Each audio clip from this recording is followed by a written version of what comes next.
here's a good example of what AI and technology has just leapfrogged where it was 6 months ago in the flow of work.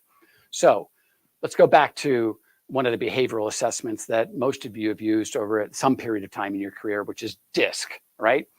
DISC, if you don't know what it is, it tells you that different people have different communication styles.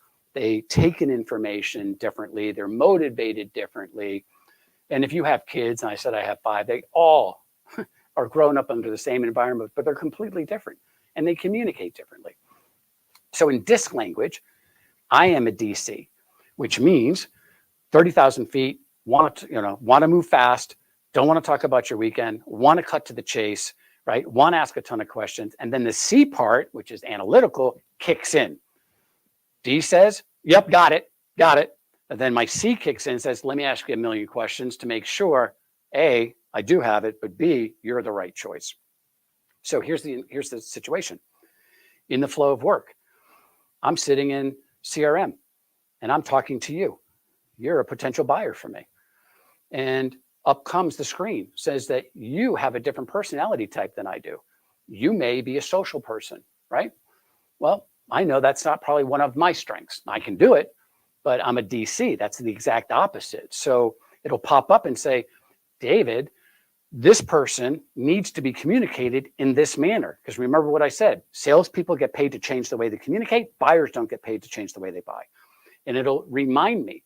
It's almost like if you watch the NFL or any sport, somebody's got this little microphone in their ear because the coach is talking to them. That's really what's happening based on AI. That coach is right on my screen saying, hey, they're losing engagement. You're losing them. Hey, what you're saying isn't resonating to them. You've got to change your speech pattern because I'm not going to change what I'm saying about my product. I'm changing how I describe my product, right? Because we all know we connect with some people very quickly and others. I will naturally connect with 25% of the population. I don't get a lot of points for selling that group. The tough part is the other 75% of the population that I have to adjust to. So AI has allowed us to do this. It gives us guardrails. I thought that was so cool. Now, take it one step further. And again, Michael will dig deep into this. If I send you as a potential prospect and I'm a seller, I send you an email or a follow-up, right? Well, 2 things actually happen.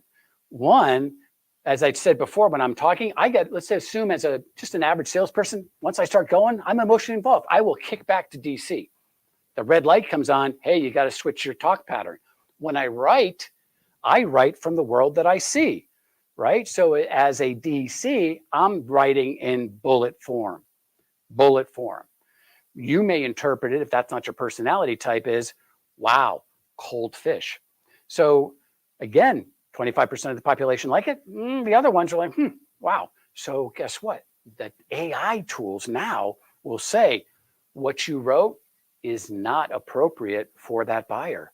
It's match. It rewrites my text. It rewrites my email. When did that happen?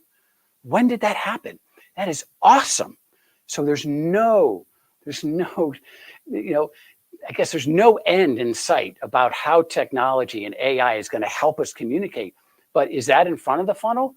Yeah, it's in front of the funnel if I'm using it as a prospecting tool. But this is in every interaction. If you're an advocate and I want to upsell and cross-sell, or if you're in the qualification phase, this happens across the line.